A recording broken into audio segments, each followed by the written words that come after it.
Welcome again, Transformers fans, for what is another deep dive into all things Beast Wars.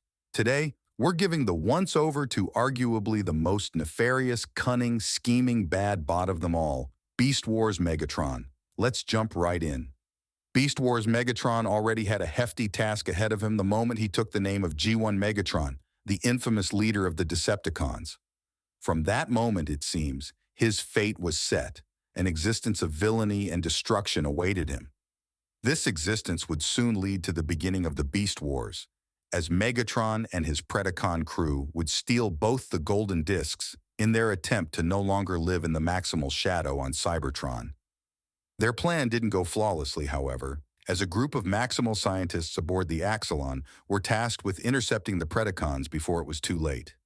This would lead both factions to battle through a transwarp portal, sending them both back into the distant past on a then unknown planet, a planet rich with energon. Initially, it seemed as though Megatron's plan was to simply acquire as much energon as possible to fuel the Predacon ranks in a bid to restart the Great War. We came looking for energon, and this planet is rich with the element. Enough energon to power the Predacons' entire galactic conquest. This, however, was only the tip of the iceberg. The Beast Wars series would pick up huge momentum during Season 2, when it was revealed that the seemingly coincidental events that had transpired previously were, in fact, all part of the tyrannical T-Rex's plans. Using the stolen discs to confirm that the future could indeed be changed from the past, and knowing that this planet was in fact Earth, the same planet that both Autobots and Decepticons crash landed on 4 million years ago and would lay dormant aboard the Ark. Megatron hatched his final plan to gain entry to the legendary Autobot ship, and after quite the theatrical speech. So, we are now face to face, Optimus Prime. In one future, you awaken and become the great leader of the Autobots. But time shall take a different track now. Computer! All available power to primary weapon! Weapon power to maximum.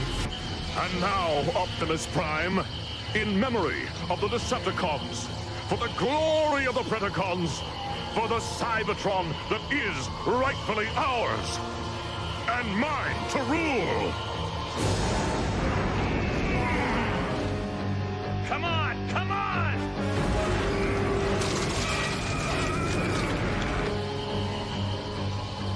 I unleash the storm of vengeance! Farewell! Destroy a deactivated Optimus Prime before he could reawaken and lead the Autobots to victory over the Decepticons. A victory that would lead the Predacons, the descendants of the Decepticons, to now sit atop of the hierarchy chain on Cybertron. His plan almost succeeded. It would require some last-minute intervention by the Maximals to restore order and stop the time storm that had occurred from Megatron's meddling. Megatron holds the distinction of being the only Beast Wars character to actually change his beast mode. Out of his 3 forms on the show, 2 were a Tyrannosaurus Rex, whilst his third was that of a dragon. After needing to gain a stronger body to combat Optimal Optimus, he took the original Megatron spark into himself to create the most fearsome version of himself yet, Transmetal 2 Dragon Megatron. Megatron's megalomania would reach such heights in the final season of Beast Wars that he would even resort to destroying some of his own troops as he no longer saw a need for them after gaining control of the Decepticon warship, the Nemesis. His ego would be his downfall as the Maximals finally captured the rogue Predacon leader and attempted to take him back to Cybertron. This act would officially bring an end to the Beast Wars on Earth, but the battle continued on Cybertron as Megatron would break free and somehow return to Cybertron ahead of the Maximals. He used this to wipe out the Cybertronian civilization and fill it with his hordes of Viacon drones to do his bidding. He also, for reasons unknown, developed an utter hatred for the organic, thus resulting in his loathing of his and all beast modes. The main storyline through Beast Machines was the juxtaposition of Optimus Primal's fanatic attempts to fully restore the organic to Cybertron and Megatron's attempts to purge every last ounce of it. Never one to forego the chance of some painful irony, Megatron's last form in Beast Machines was that of Optimal Optimus's body. After an intense final conflict, both bots would meet their demise, ironically falling into the core of Cybertron itself. Whilst Optimus prepared peacefully for his great reformatting and return to the Matrix, Megatron's last moments were fittingly filled with dread and fear, as he realized that he had finally been defeated. In this moment, peace and harmony were restored to Cybertron at long last, and the heavy weight of Megatron's shadow had finally been extinguished.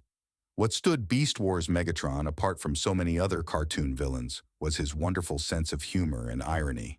We have merely been waiting for the right moment to strike! You mean like this? Cheater! Ah, a treacherous, underhanded sneak attack. Oh, I like you, pussycat. Yes. But it shall avail you not. No. One lonely turncoat battling on against impossible odds. I'm almost touched. Fortunately, such moments pass quickly. Quick strike. Strap in. Megatron. My ears are burning. Yes. Why, Dinobot. What a delightful surprise. Now, where was I? Oh, yes. Mindless destruction. Good for the spark, I always say. I suppose, given my imminent godhood, these primitives should really be beneath my attention.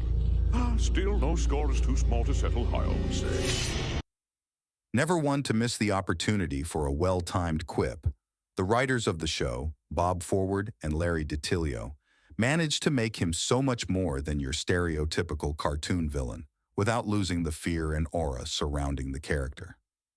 To this day, Megatron stands as a template of how to write a three-dimensional cartoon antagonist.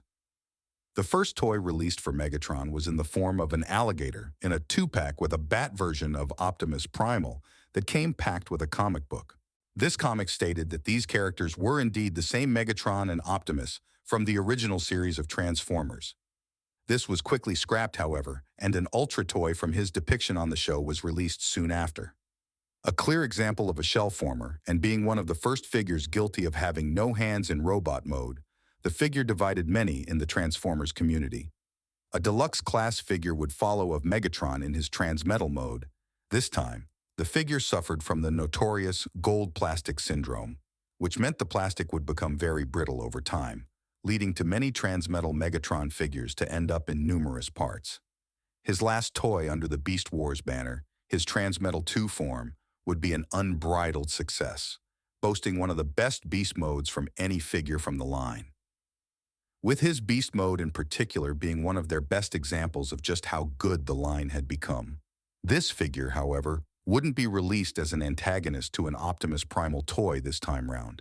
Instead, seeing as Primal was released as Optimal Optimus, the one and only figure in the Supreme class, Megatron would find himself released opposite Tigerhawk, with the Heaven and Hell theme very much being at the forefront.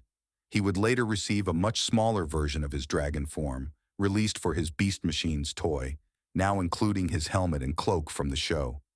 Unfortunately, this figure was such a drop in quality from what had come before, looking closer to the quality of a glorified Happy Meal toy. A Megabolt Megatron toy would also be released, under the Transformers Robots in Disguise toy line this time. This figure was a representation of the Grand Mal floating head seen towards the end of Beast Machines, and transformed into a robot mode that was never seen in the show at all, which is a shame as it's a much more aesthetically pleasing bot mode than the one we received in the show. In 2016, a stunning BotCon exclusive figure would arrive at the convention, a recolor and slight retool of Robots in Disguise Gigatron, meaning the figure had finally come to fruition after years of cancellations, with many fans citing it as his Transmetal 3 form. He's also seen a masterpiece figure released, which for our money stands as one of the finest Beast Wars figures ever. More recent figures of Megatron have come from the Kingdom line, as well as a reissue of his original T-Rex toy, tapping into that nostalgia hit for many. As we bring our look back on Megatron to a close, it's clear that Beast Wars can boast to having one of the most charismatic and three-dimensional villains ever seen in a cartoon. In fact, we place him at the very top of the list for Transformer villains. With his wit, intellect, scheming, and combat abilities, it's no wonder it took the entire might of the Maximals to finally capture Megatron, and why it was his own ego and megalomania that was the driving cause towards his eventual demise. In more recent years, he, alongside many other Beast Wars characters, did make appearances in the Netflix series War for Cybertron Kingdom. Unfortunately, despite the Maximals making their movie debuts in Transformers Rise of the Beasts, Megatron, as well as the Predacons, didn't feature in the film at all. Who knows what the future holds for Megatron? Do you think we will see him pop up throughout the franchise again? Let us know in the comments below. Don't forget to like and subscribe for more Beast Wars and TV content. See you in the next one. Till all are one.